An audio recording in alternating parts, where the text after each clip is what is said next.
The Ship of Doom by M.A. Bennett, Chapter 12, 14th of April 1912 at 11 a.m. Luna spent her morning exploring the spit-shine deck, breathing the cool, clean air of first class. The fine spring weather had brought the passengers out like bees from a hive, and the promenade resembles a high street. Suddenly, being tall for 12 had a value. Luna felt as if she could mingle undetected. She did feel very alone, though, and wished that she had some of Constantine's bravado or Aidan's happy-go-lucky calm. She remembered something her father had said once about whistling in the dark to make him feel brave. Well, she couldn't whistle because it wasn't considered ladylike, but she began to hum as if she didn't have a care in the world. She hummed Papa's special song, Yesterday, as it always made her feel closer to him. But for once, the charm didn't really work. And then, like a lighthouse in a foggy sea, she saw a familiar face. There was the man with the drooping mouth and the sad brown eyes that she had seen on the first day when the Titanic had launched from Southampton. The man who had been saying goodbye to his family and had almost committed the greatest sin a man could commit, to cry. She had to stop herself greeting him like an old acquaintance, and yet he did feel oddly like a friend. She stuck close to him. Following where the man went seemed to give her a purpose, a direction. She followed him to the smart cafes, to the deck chairs, even to a little church. She didn't really know what else to do. When the sun was at its highest, Luna caught a heavy smell drifting from the upper reaches of the ship. Her rumbling stomach told her what it was. Luncheon. She was sure the stewards would only admit those with first-class tickets or those who were known to the staff after 4 days at sea.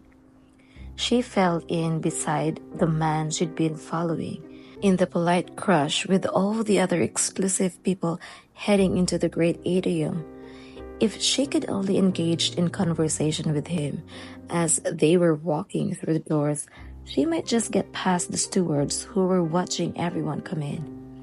As they jostled together in the doorway, she took a desperate chance and said, "Do you remember me, sir?" She knew as soon as she had uttered the words that it was hopeless. With the suit and the piled-up hair, she could have been a different person. He looked at her closely. "Southampton dock, the day Titanic launched. You handed me my hat." She nodded, flooded with relief. "I did. Then I owe you a debt of gratitude." He studied her again with those sad brown eyes, and she remembered so well. "You look somewhat different, if I may say so. I thought you would not know me again." "You may have changed your clothes, Signorina," he said gallantly, "but until you can change the hue of your hair and the color of your eyes, you will be known wherever you walk." Luna hated to admit when Aidan was right, but he had been correct about her coloring. The good heart auburn hair and green eyes were obviously noticeable.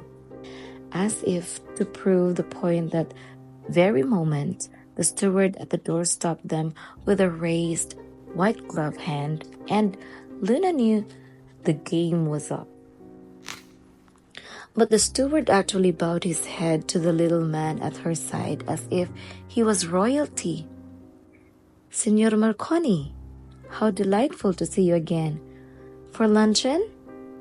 "Directly up to the grand staircase, sir." "Bon appetit." He nodded in a friendly manner at Luna. "Sir, miss, enjoy your meal."